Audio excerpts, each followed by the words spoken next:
Ninth season is currently airing right now. Right, in fact, a new episode dropped today, correct? Yes, every Saturday. Yeah. Please go watch it. Yeah. So this is I'm delighted because I know Warner Brothers. They know how to do a superhero movie. They know how to do the Justice League. Like the animation stuff is so fun. But this is all new for me, and I think for a lot of viewers it will be something very new. So let's talk about how did this partnership happen? Well, I mean, we're all kind of like under the same umbrella company. So a while ago, we had this idea to do some crossover comics with Warner Brothers and DC as well. And people liked them, and we liked them, and we thought they were really cool. So eventually, I was talking with some people in our company, including Jeff Yetter, and we all decided, well, what if we just went and said, hey, why don't we also do some animation? And everybody emphatically said yes. And then we went to Warner Brothers, and they said yes, and DC said yes. And it was almost strangely too easy in some ways. And here we are.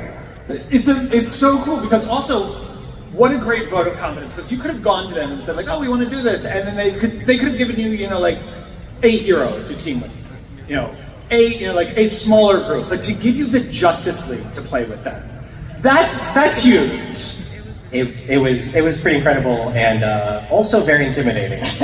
But thankfully, Meghan has a lot of experience with them, so it worked out really well. Yeah, Meghan, what was that like for you getting to work with characters that were completely new to this universe? I mean, we were all just learning. I feel like that was the best part of it. Some people have been asking me like, oh, well, like the crossover's all different. I was like, yeah, it was new to them too. So it really worked out on the screen to be able to have everyone go, but why is it like this? Right. Well, great, perfect. I can also ask that question. I love it. And I also want to send some acknowledgments. The film was actually created with production supervision by Dan Shore, who is in the room somewhere. And also story consultant Eddie Rivas is here. And supervising producer Laurie Yates. So, and we've got 2 Green Lanterns in the back. So thank you for keeping us safe. So this is, you doubled down with this fish out of water tale because you've got both groups of fish basically out of their water. This is taking the Justice League and aging them down is always fun because we've gotten those tastes in some stories, but then to pair them with these 4 incredibly strong and very quirky female characters that could give them a run for their money in weirdness. How steeped were you in the RWBY knowledge? So I got the call of like, hey, do you know anything about RWBY? And then I said, give me 2 weeks. And then I knew everything about RWBY. It also helped out that it was December of 2020 and I didn't have a lot to do. And so I knew a lot about the Justice League already going into it, and then going into it with the team at Rooster Teeth also was so great. And it was just so much fun. As soon as I got into RWBY, I was like, no, I knew it was going to be the thing that I loved. I knew it was going to be everything that I wanted it. And so playing in this world, in the sandbox with these characters, just became this joyous experience to team everybody together and to have these really rich emotional moments, because that is what I think both of these teams offer, these really beautiful, deep character stories, and we were able to play around with a little bit of it. And that's something that, somebody coming into this world only knowing maybe the Justice League Society, or the Justice League side, like I know that the dynamic between these characters can be fraught sometimes. But when I spent a lot of time with RWBY last night, it was really cool to see the dynamic and how these relationships had formed. And I love something that, like, I have no kids, but I love the fact that these are these women, these female characters, there's no mean girl. There's no bad girl. There's no, they all work together, but they have their conflicts and they have their dynamics. And, I mean, Weiss is kind of a handful. She's kind of a handful. But also, how much are we shipping Bruce Wayne and Weiss? Right? So into all of this. And again, I'm sorry I'm coming at you with a lot of, new energy here. But I'm just really loving this. So for the team, for Kerry and your team, basically, how was it? It's 10 years. Things have changed. Yeah. Technologically, animation-wise, everything like that. How was it working in a new, this forum where you got to kind of maybe tweak the look sometimes? It was a lot of the same and a lot of the different. Every year, if you go back and look at Volume 1 and you go look at 9, which is currently airing, please go watch it. Night and day different visual look. You know, every year, every project we try and add to our look, find new ways to do things faster, do things better. So really this was just the next version of that, of trying to polish and trying to make things more efficient. You know, so it was, in that way, it was the same, but to also have kind of the stress or maybe the anxiety of also making, you know, welcoming this entire other fan base into our world, it was a lot. But I think our team did a great job, and, you know, we took it really seriously, and, you know, was working with amazing people that really helped, you know, guide us but not limit us. I think that was the thing that I was honestly just very pleasantly surprised at. And, you know, the second I hear we're making something with this big corporation, I was like, okay, this is gonna be very strict, there's gonna be a lot of rules. And there are some rules, as there should be, but we have a lot of freedom, and I think that really led us to do something really cool and really unique that, you know, hasn't been seen on the Justice League side, because it's, you know, bring part of it to RWBY. Yeah, I can only imagine the discussions that were had about, like, tweaking the look of an iconic Bat character. You know, or like getting to mess with like giving Vixen an actual tail. You know, yep. Like I would imagine some places would be like, oh no, you don't mess with that. Yeah, Meghan, there's a couple of things that, you know, it was like, can we do this? I guess we'll just ask. There were a number of times where we were like, we'll just ask for forgiveness. Right. And how did you guys decide the pairings and like the teaming, you know, within the groups? So that sort of came from coming at this from a very character-based perspective.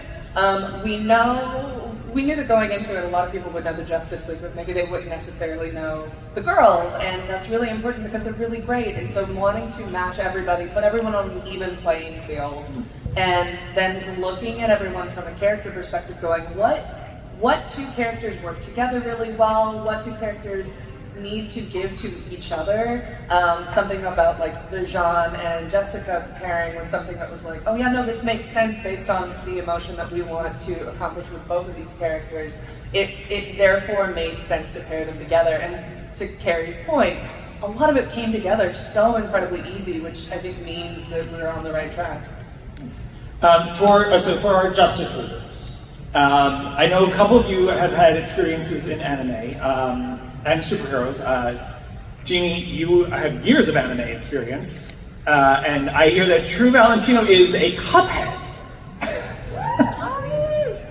I am Cuphead. Yes, you are Cuphead. But this is your first venture into the DC world, correct? Yes, correct. So how was that getting into? I mean, these are great roles. Yeah, I've always wanted to do, you know, some form of a superhero character, and also do anime, which I never got a chance to do yet. And so doing this was kind of like marrying both of those things together, which was kind of cool. So yeah. And since I have been in the anime world for a bit, so I knew of the RWBY franchise. So I was like, oh, cool. And then DC, oh, double cool. That's super cool. But I had only known. Don't hate me, because I now know, like, we don't count the movie, but I just knew the Ryan Reynolds Green Lantern. Yeah, and then I was like, oh, Jessica's so much cooler. And she's so much more, like, human and vulnerable and raw, so I personally loved the pairing with her and Jean, because they were both in such a raw place, but then they're kind of lifting each other up. And with anime, so many times you're tied to the mouth flaps because it's already animated in another country, and then you're putting your performance into their animation. With this, they animated to our performance. So a lot of like what Jessica's saying, where she's unsure and she's kind of stuttering a bit, I had the freedom to just say the line as Jessica would say it, and then they animated to that. So I was spoiled. Yeah, right? How do you go back? And Natalie, to get to play Wonder Woman. A Wonder Woman! Like, come on! That is incredible! Very cool. So how did you approach it? Because this is a huge iconic character. We've seen a couple productions of a Wonder Woman. What was your take? How did you approach her? With fear. Pretty much, like, I mean, so this was actually my first time doing anything animated, or any sort of voiceover work. So when my agent called and said that they were interested in having me do this, I was like, what the? Like, I didn't even know how to process it, because Wonder Woman isn't such an iconic character, and especially being pretty much like the first recognizable female superhero. It was huge. So I wanted to be able to do it in a way that felt authentic, but not taking from previous Wonder Woman characters. Because, I mean, obviously this is a crazy universe, and these guys are so talented. So the last thing I wanted to do is try to pull in previous inspiration, because this is its own thing. Yeah. So, yeah, it is crazy just kind of being in a studio and like Kerry just going like, now you're on a motorcycle, you're gonna jump off of it and then kill 3 Grimm. I'm like, what is a Grimm? Give me the exact like jump effort sound for that. Yes, exactly. I don't know what that sounds like, and ended up working out, and it was so much fun. So much fun. No, we had we did the Batman, the King to Gotham panel last night, and talked to them about how long these projects take.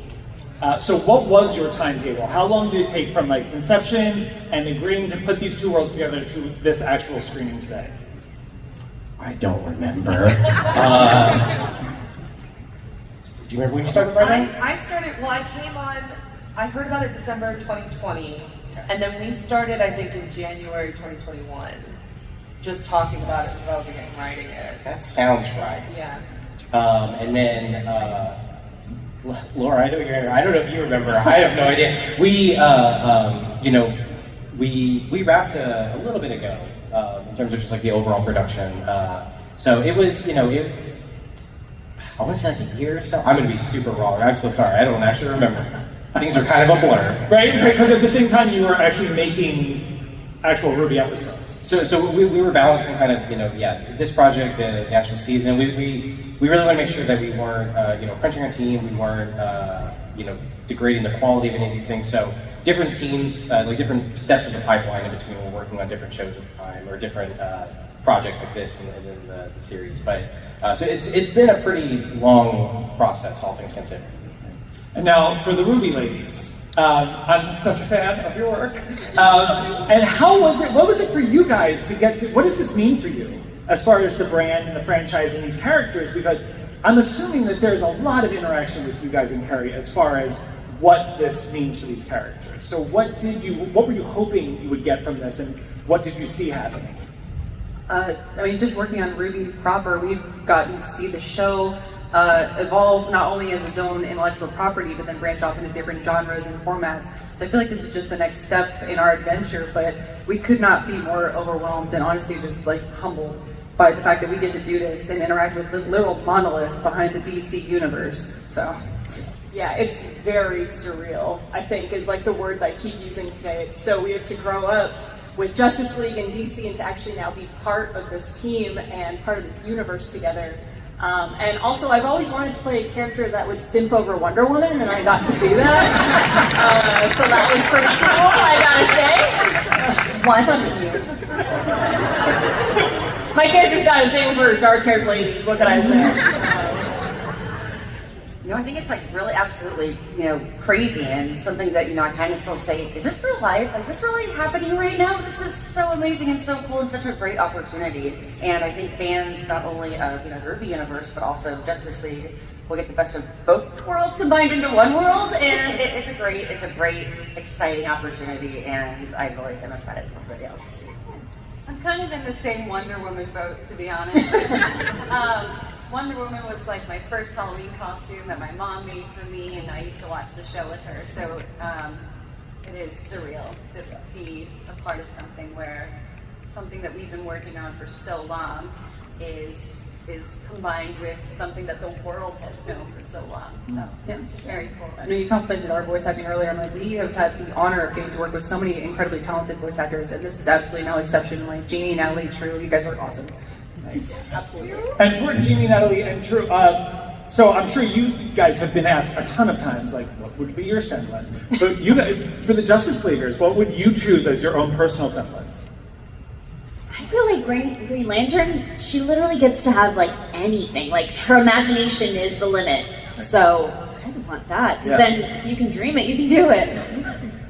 I would say probably Flash, like not evil Flash though, regular Flash. I don't know, super speed's pretty sick. Yeah. I feel like I could get a lot done. Oh, yeah. Especially living in LA.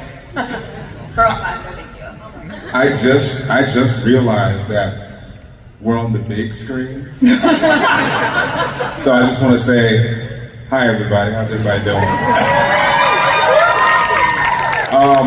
My semblance would be whatever Superman is. Because he's super strong, and if you guys read the comics, he's just as fast as Flash. Okay. If not faster. Right. So if I just had this, I got the best. That's debatable.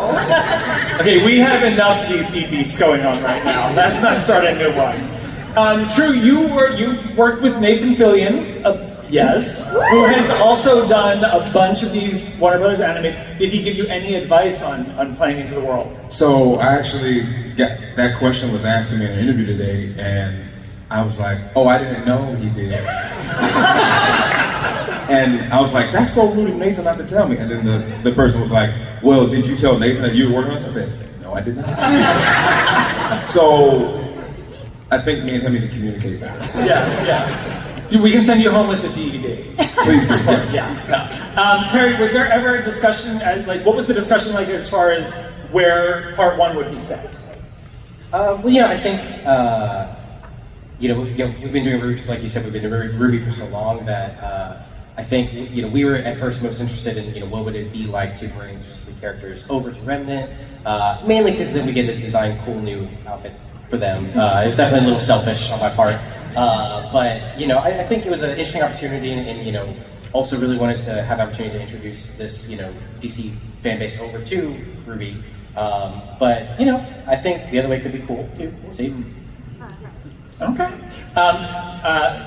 Meghan, when you were writing it, did you keep in mind the visual style of RWBY?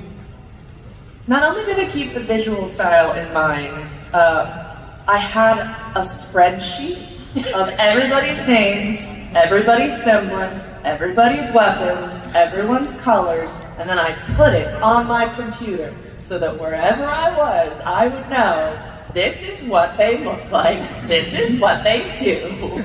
And it was, I'll tell you, it was super helpful. I remember our first meeting, maybe it was our second meeting, but we sent you the RWBY companion book that we have.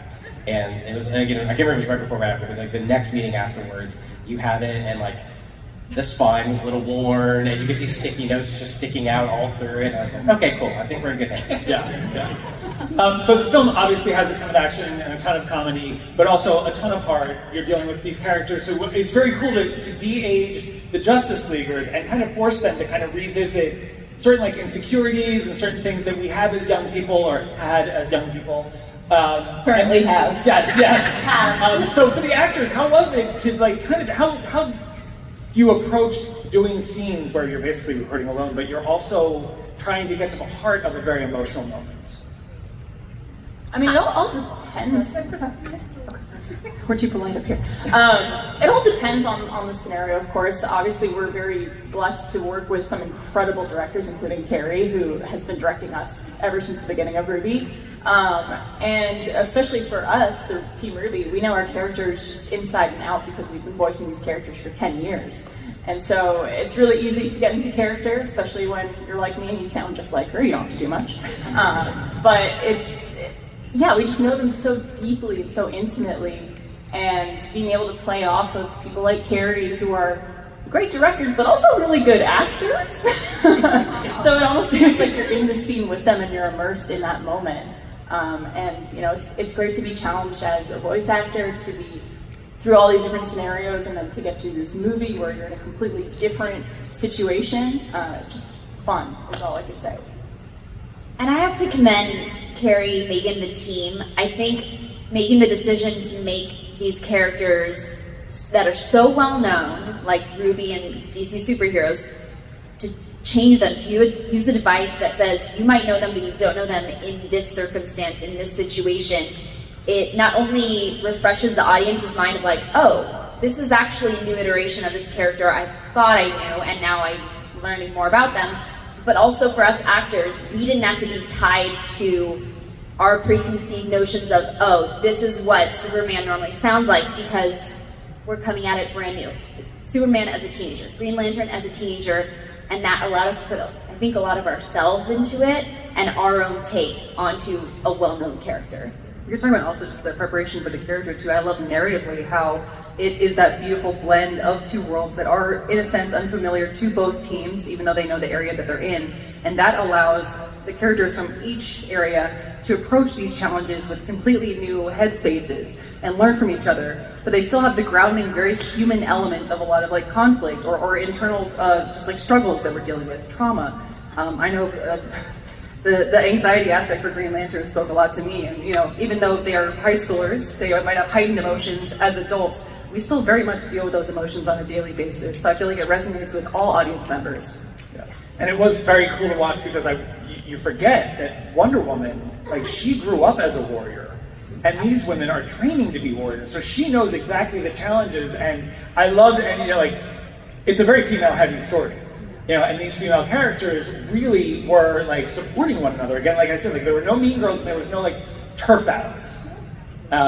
Such a fan. Okay, so we're gonna go to audience questions for you guys because I think we have a couple giveaways or something like that. So, and I'm sure some of you have questions. So I think there's a mic set up there, back there, that guy. So go with him. Dora, we don't bite. Okay. We soundbite. Hello.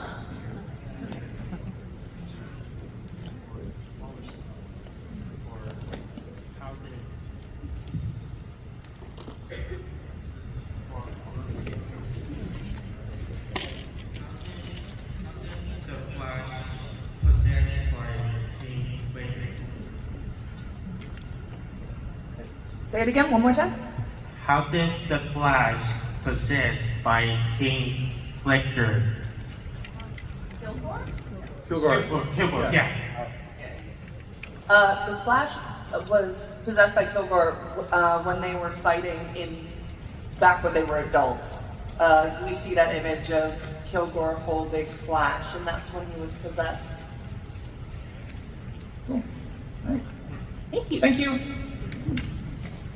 Hi, I just wanted to say I loved the character designs of the DC fan and Ruby fan.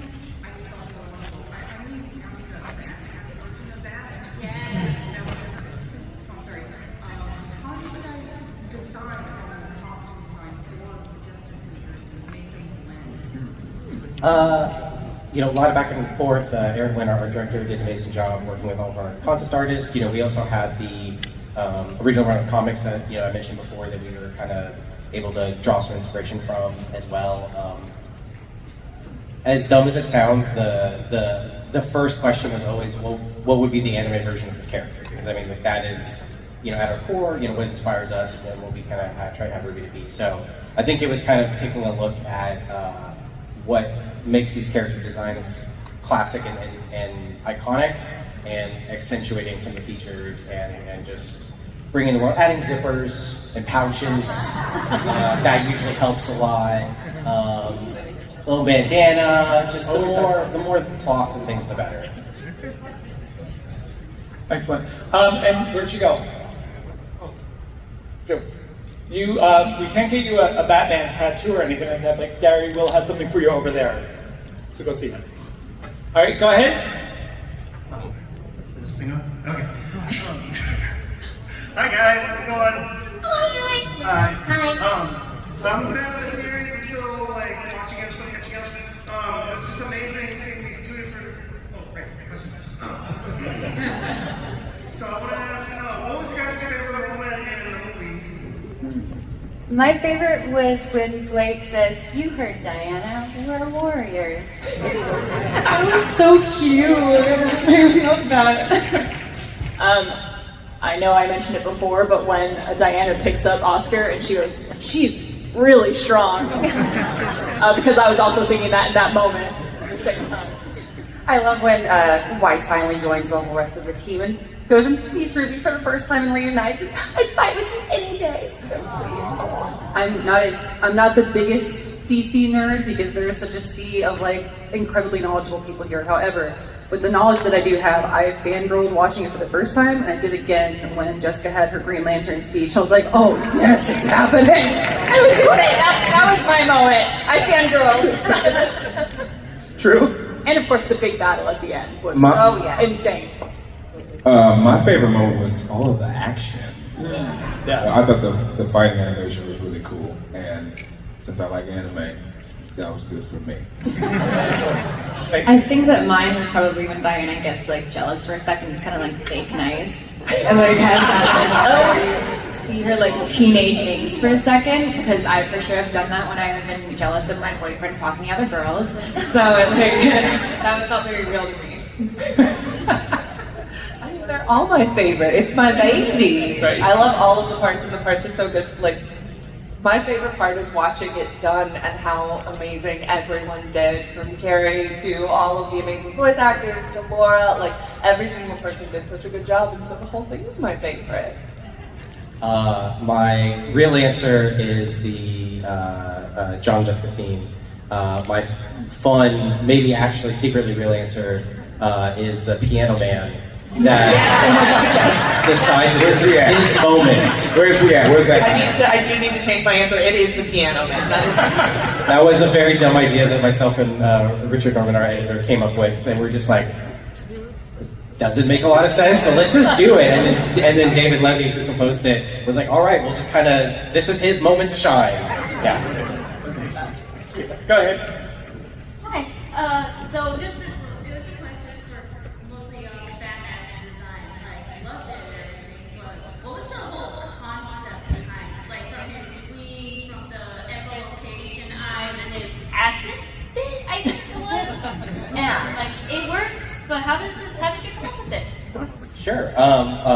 We can both think this, but I think the core in terms of like the wings and everything is, in the RWBY universe we have people called faunus who have an animal trait, and I think it seemed kind of obvious to us that, hey, Batman is coming over, let's make him a bat faunus. And I think that kind of plays into, if you want to talk about this, is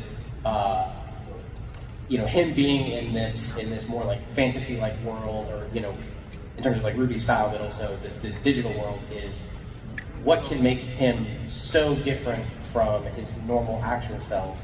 That would be really interesting to explore, and that's giving him actual powers instead of relying on technology and just his brain, like he usually does, and money. And money. I think also part of it was looking at all of the characters, and Batman specifically. Batman doesn't have any powers, and so we wanted to say, okay, well, if he did have powers, we wanted it to be specific to his detective skills. And so that is part of the echolocation, but that is also part of whenever he is seeing how things work out, it's because it's giving a nod to him as a detective in his own world. And so that is where a lot of that came from. That, and I just wanted to see him with, I know we have Man-Bat, but like, I wanted Batman. Yeah. Excellent. And listen, because you brought up the term acid spit, you come over and get something from Gary, okay? That's how you get it. Last question. So I'm sorry, it just came up on screen with this last question. I'm sorry.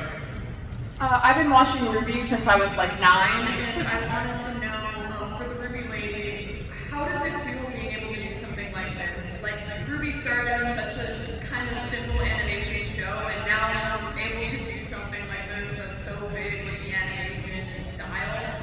It's just really cool to be like 10 years later. I'm sorry, I'm getting a little overwhelmed. It's a little dream come true. That's really no other way to say it. We get to be a part of, again, this amazing universe that has such a history behind it, and we could not be more honored. Thank you.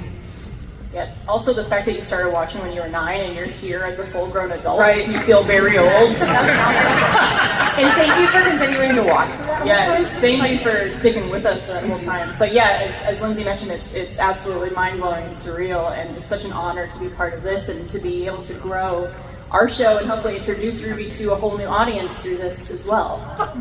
Definitely. I mean, it's something that we never, we could have hoped for, at the beginning and everything, and it's, being here, we're at Wondercon in Anaheim, and it's 10 years later, and the fact that y'all are still watching and like it, and we still love making it and doing it and love you guys, so thank you. It feels like a big family over the years.